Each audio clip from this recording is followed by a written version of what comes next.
1 cup ময়দা দিয়ে নিয়ে বন্ধুরা আজকের রেসিপি আপনাদের সাথে শেয়ার করছি। আর এই নাস্তাটি আপনাদের অনেক অনেক ভালো লাগবে। আর যখনই কিছু মুখরোচক খেতে ইচ্ছে করবে আপনারা কিন্তু সহজেই এই নাস্তাটি বানিয়ে ফেলতে পারবেন। আপনারা চাইলে এটা আটা দিয়েও তৈরি করতে পারেন কিংবা ময়দা দিয়েও তৈরি করতে পারেন বন্ধুরা। তো এখানে আমি 1 কাপ পরিমাণ নিয়েছি ময়দাটা একটা বড় জায়গার মধ্যে নিয়ে এখন দিয়ে দিলাম স্বাদ মতো নুন আর 2 থেকে 3 চামচের মতো সাদা তেলটা দিয়ে নিয়ে বন্ধুরা এখন খুব ভালোভাবে মাখিয়ে নিচ্ছি। তো এইভাবে করে নিয়ে মাখিয়ে নিতে হবে। যখন এভাবে ডেলা বেঁধে যাচ্ছে তখন জানবেন যে খুব ভালোভাবে মাখানোটা আমার হয়ে গেছে। তো অল্প অল্প জল দিয়ে নিয়ে এখন ডোটা তৈরি করে নিচ্ছি। আর বন্ধুরা ডোটা কিন্তু একদম যেভাবে সফট মাখানোটা হলেই কিন্তু হবে, যেভাবে রুটি তৈরি করা হয় সেইভাবেই ডোটা মেখে নিতে হবে। তো এইখানে আমার মাখানোটা হয়ে গেছে। 1 চামচ পরিমাণ সাদা তেল দিয়ে উপর থেকে এইভাবে করে দিয়ে আবারও খুব ভালোভাবে মেখে নিচ্ছি। তো মাখানো হয়ে গেছে। এখন একটা ঢাকন দিয়ে ঢাকা দিয়ে নিয়ে 5 থেকে 7 মিনিটের মতো রেস্টে রেখে দিচ্ছি। এদিকে একটা গ্যাসের উপরে কড়া বসিয়ে একটা পুর তৈরি করে নিচ্ছি। তো কড়াইয়ের মধ্যে দিয়ে দিলাম 2 চামচের মতো সরষার তেল। তো এখানে তেলটা দিয়ে নিয়েছি। তেলটা গরম হয়ে গেছে। 1/2 চামচের মতো দিয়ে দিলাম জিরা আর সাথে দিয়ে দিচ্ছি স্বাদ মতো কাঁচা লঙ্কা কুচি। তো কাঁচা লঙ্কা কুচি ঝালটা আপনাদের পরিমাণ মতো দেবেন। আর সাথে দিয়ে দিচ্ছি একটা মিডিয়াম সাইজের গাজর কুচি। তো গাজরটাকে ছোট ছোট করে কুচি করে নিয়েছি। আর একটা বড় সাইজের পেঁয়াজ কুচি তেলের মধ্যে দিয়ে দিলাম বন্ধুরা। আর সাথে এখানে হালকা করে নাড়াচাড়া করে নিচ্ছি 1 মিনিটের মতো। 1 মিনিট নাড়াচাড়া করে নিয়ে আমি দিয়ে দিলাম গ্রেট করে রাখা 1 ইঞ্চ আদা কুচিটা দিয়ে নিয়ে আবারও খুব ভালোভাবে ভেজে নিচ্ছি। দিয়ে দিচ্ছি এখানে 1/2 চামচের মতো জিরা গুঁড়ো আর সাথে 1/2 চামচ ধনে গুঁড়ো, 1/2 চামচের মতো দিয়ে দিচ্ছি এখানে হলুদ গুঁড়ো আর সাথে 1/2 চামচের মতো কাশ্মীরি লঙ্কার গুঁড়ো আর স্বাদ মতো দিয়ে দিলাম নুনটা দিয়ে নিয়ে এখন খুব ভালোভাবে মশলাগুলোকে ভেজে নিচ্ছি।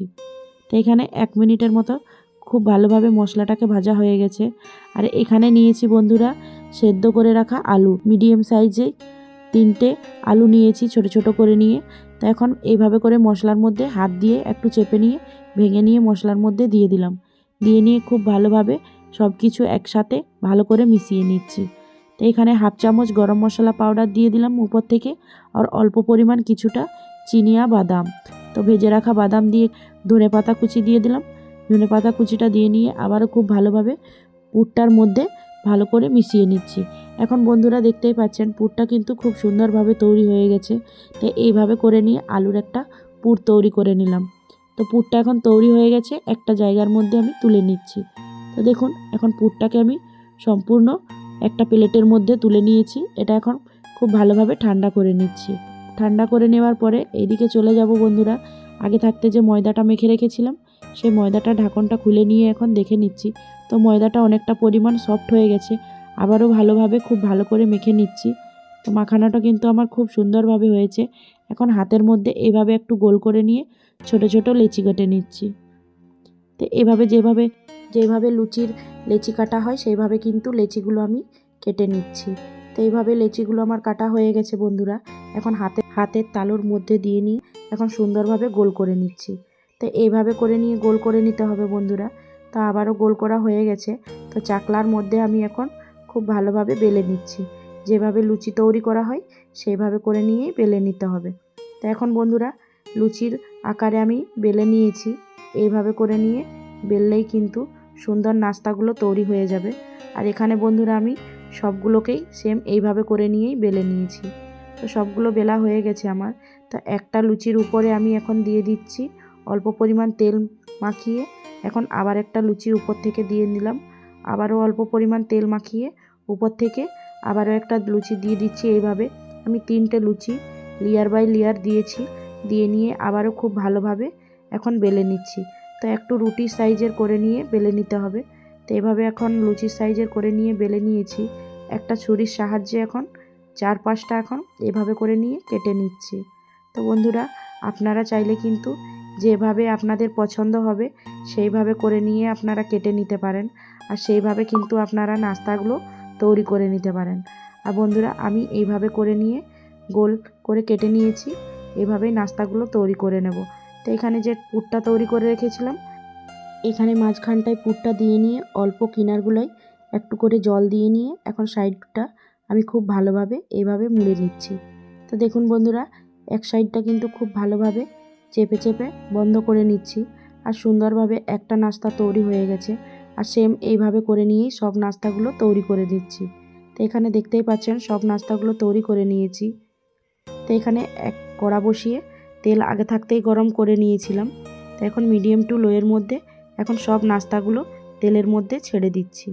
তো এইভাবে করে নিয়ে ছেড়ে দিতে হবে। তো বন্ধুরা, এভাবে মিডিয়াম টু লোয়ের মধ্যে 1 থেকে 1.5 মিনিট পরে এখন এক সাইডটা খুব ভালো করে পাল্টে নিচ্ছি। তো দেখুন এক সাইডটা কতটা সুন্দরভাবে ভাজাটা হয়েছে। আর এইভাবে করে নিয়েই কিন্তু উল্টে পাল্টে নিয়ে যতক্ষণ না ক্রিস্পি ভাবের হয়ে যাচ্ছে ভাজাটা, ততক্ষণ উল্টে পাল্টে ভেজে নিতে হবে। আমি সুন্দরভাবে মুচমুচে করে ভেজে নিয়েছি দু সাইডটাই। তো বন্ধুরা, এভাবে করে নিয়ে কিন্তু আমি পেটিসগুলো তৈরি করে নিয়েছি। আর এই রকম নাস্তাটা খেতেও কিন্তু দুর্দান্ত স্বাদের হয়। আর এখন আপনারা ঠান্ডার মৌসুমে এইরকম মুখরোচক কিছু খেতে ইচ্ছে করলে সুন্দর বিকেল টাইমে নাস্তাগুলো তৈরি করতে পারেন। আর খেতেও খুব ভালো লাগবে। এগুলো যে কোনো কিছুর সাথেই আপনারা সার্ভ করে নিতে পারেন, কিংবা বিকেলে চায়ের টাইমেও কিন্তু এগুলো তৈরি করে নিয়ে খেতে পারেন। বাড়ির সকলেই কিন্তু অনেকটাই তারিফ করবেন এই রকম নাস্তাটা খাবার পরে। আর বন্ধুরা, আজকের এই রকম নাস্তার রেসিপিটা আপনাদের কেমন লেগেছে অবশ্যই কমেন্টে জানাতে ভুলবেন না। আর বন্ধুরা, বাড়িতে একবার হলেও এই রকম নাস্তাটি অবশ্যই আপনারা তৈরি করে নিয়ে দেখতে পারেন বিকেল টাইমের জন্য কিংবা সকাল টাইমের জন্য। আর বন্ধুরা, আজকের রেসিপি যদি আপনাদের কাছে ভালো লেগে থাকে অবশ্যই লাইক শেয়ার কমেন্ট করে জানাতে ভুলবেন না।